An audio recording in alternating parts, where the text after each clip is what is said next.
What's new? I'm Zev Elif, Associate Professor of Jewish History at Touro College and Hebrew Theological College, and today I'm joined by a dear colleague, Professor Judah Cohen. He is the Lou and Sybil Mervis Professor of Jewish Culture at the Indiana University. He is also the director of the Bourne's Jewish Studies program there in Bloomington, and he is a senior scholar in the field, but also somebody who occupies a very unique space, who has brought together the history of music and American Judaism together, and that coalescence in the works that you've produced, that you've authored, the works that you've edited, to me a brand new voice, which has stretched our understanding of American Jewish life, and you've written on the 19th and the 20th centuries. Yes. Just thanks so much for joining. Of course. Hey, it's a real pleasure to be here. Thanks so much for inviting me in. So right now we are discussing the final decades of the 19th century.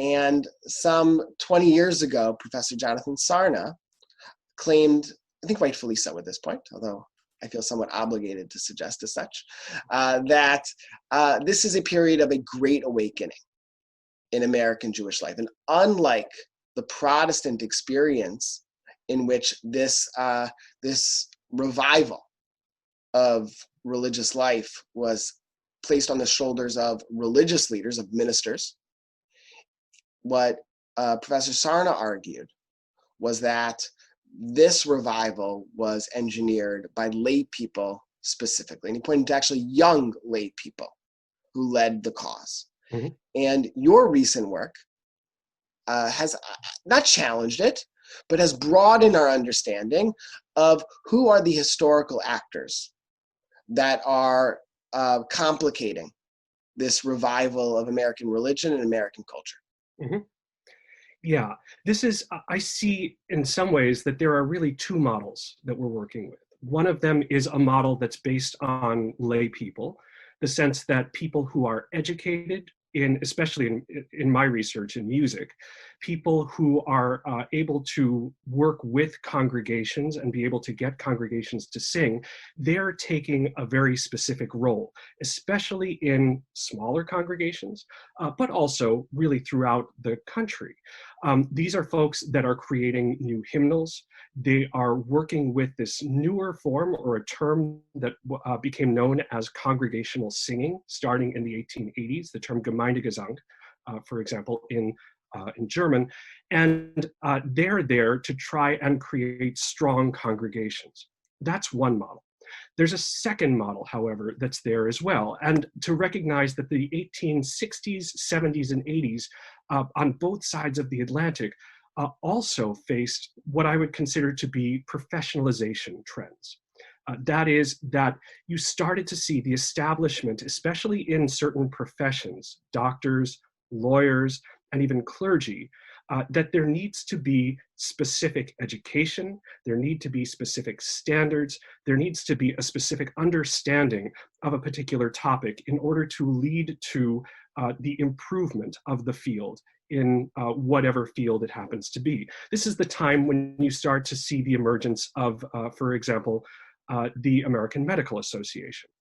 It's the time that you start to see the emergence of, again, the professionalization of lawyers, essentially the American Bar Association. And it also is the time that you start to see the professionalization of a musical leader in the synagogue too, that becomes known as the cantor. This is the time when you begin to see, for example, in Europe, the emergence of different cantorial organizations that come with their own leadership, that come with their own publications, and that also try to establish a kind of a life cycle. So you would see, for example, an attempt to create a pension plan, for example, or an attempt to create a common body of knowledge and a common body of musical knowledge, not to mention a common approach to training, in this case, the idea of professional voice training. This is another really important trend that's taking place during the 1870s, 80s, and into the 90s that we begin to see in larger congregations, especially the ones that we might consider today to be flagships. congregations like Ahavat Chesed, for example, in New York, what we now know as Central Synagogue, and other major congregations that are trying to not just get the congregations to sing, but also to be able to raise the level of the music that is a part of worship. Those two different groups, the professional cantors and the those that are trying to, the lay people that are essentially leading the congregations, create a kind of a tension that exists in the 1880s and around the time that the Jewish community, if you want to talk about it that way, in the United States is really beginning to start institutionalizing as well, creating its own institutions for training, but also institutions for organizing themselves. Right, and the cantorate is the subject, the emergence of the professional cantorate is the subject of your recent book, relatively recent book, Jewish Religious Music in 19th Century America. It's interesting, the contrast between the cantor and the chazan, right, is that any non-ordained rabbi, and there were no ordained rabbis in the United States before 1840, was a chazan or a reader. Doesn't mean it means actually to the contrary, it wasn't a professional music leader. Isaac Leeser was Chazan Leeser more often than he was Rabbi Leeser or Reverend Leeser. And this professionalization of the cantorate in the final decades of the 19th century, it does create a competition between rabbinic leaders and the cantorate. What in the culture, in the culture of music and in the folk way that is transmitted from Europe to the United States, what powers and what capabilities do music leaders have which are in contradistinction to both lay leaders and rabbis, and where do their powers synergize?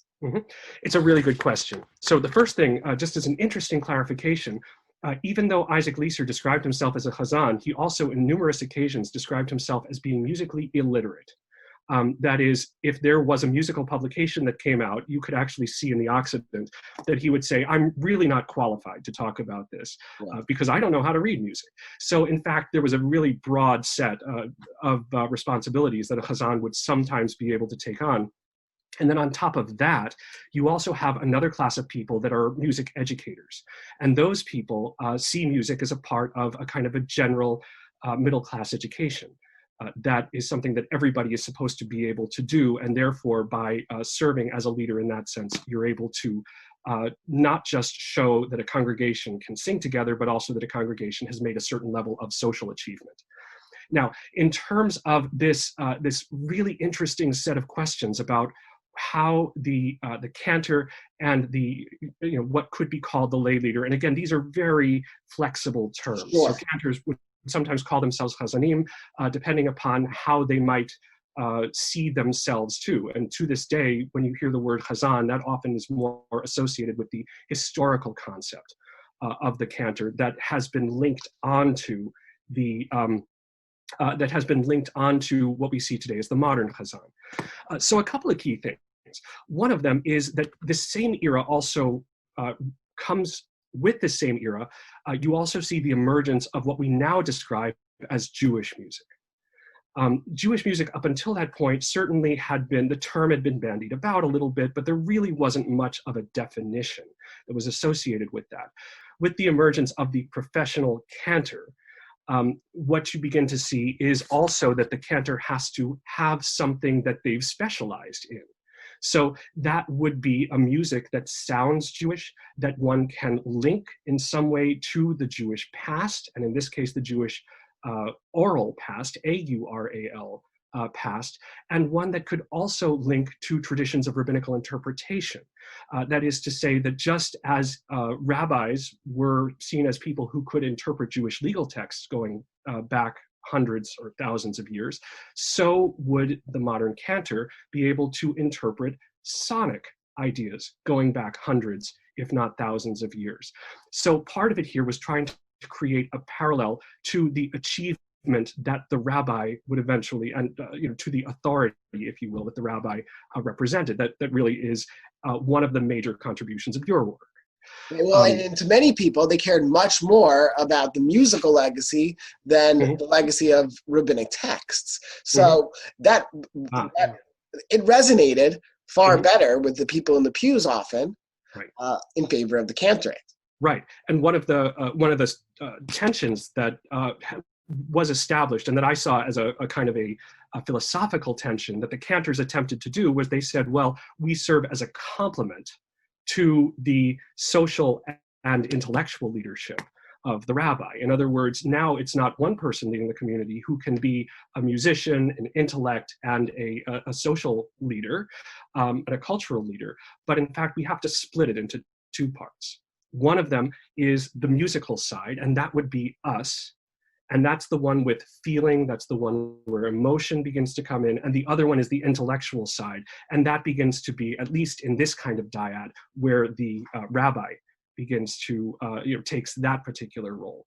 And thus, in a sense, you're seeing the this kind of interesting separation of responsibilities within the congregation as well. So, one of the things, again, that becomes really interesting here is how these different, how lay leaders and how cantors really start to interact and have issues with each other. And part of it here is also that cantors attempt to say, well, we can do both as well. Our portfolio is a musical portfolio, so everything that's musical, we can do. The problem is when they attempt to actually make that happen in congregations.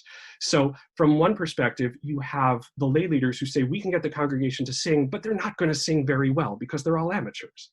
And then you have the cantors that say, we are trained. We are going to get the music and we're going to get the sound of worship to a very high polish.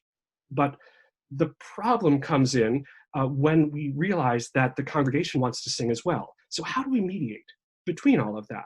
Well, there were some attempts at mediating, and that also had to do with economics as well. In the post-1871 world, for at least a little while, there was a bit of a recession that took place, and professional choirs couldn't be funded in quite the same way.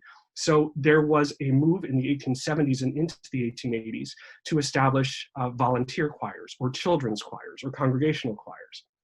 And in almost every case, they were seen as being, and so my favorite readings about this, they were seen as being enthusiastic, they were seen as being dedicated, but often those terms were also kind of, what would I say, nuanced terms for saying they didn't sound very good. And so the question then came up, which one do you want to be? But they also become very musically literate, even if they're not good.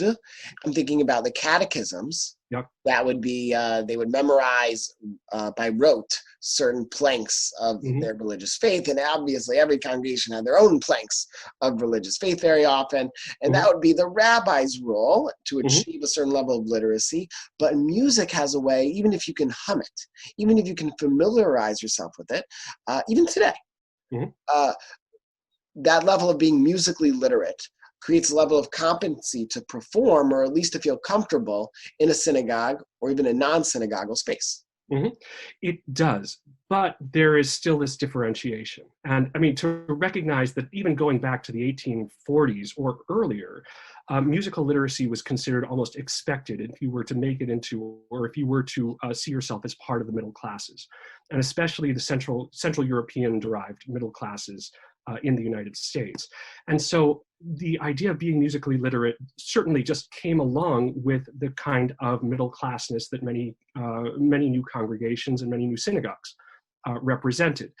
That then, because it was kind of a given, was pitted against the high level singing that the cantor would provide. And again, the idea here was often that you would see in smaller congregations this attempt to establish a kind of an elite choir.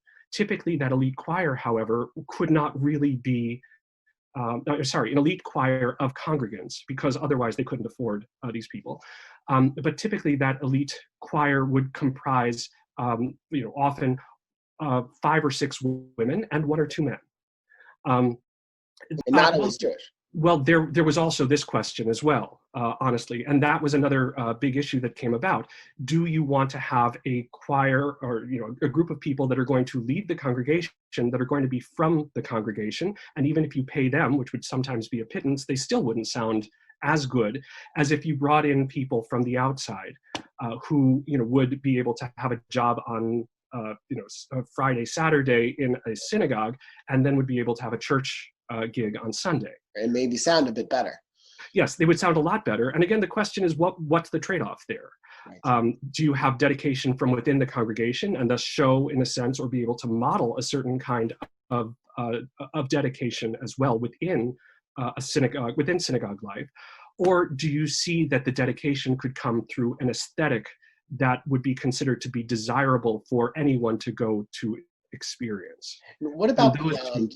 Yeah. Sorry, what about beyond the synagogue space? Did music culture extend? I'm thinking that as Jews start to create societies, literary societies, the American Jewish Historical Society is founded in the 1890s. Does music also move beyond the synagogue?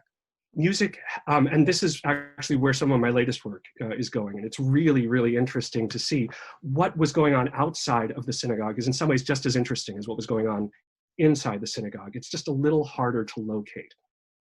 Thus far, you're exactly right. The creation of literary societies, for example, and literary societies that in one case are identified as part of existing synagogues, but in another case are part of existing YMHAs, and also were coming up and we're really beginning to, yeah, at exactly this time. 1840s, 50s is when both B'nai B'rith and the YMHA are, start at least, and then they begin to really expand across the country.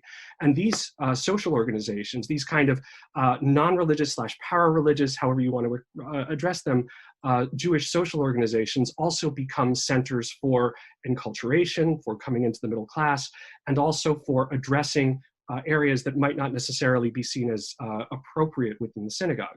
So you also have in this the sponsorship of Purim balls, and Purim balls would, of course, not just be able to be social gatherings, but they would also hire some of the major bands of the time.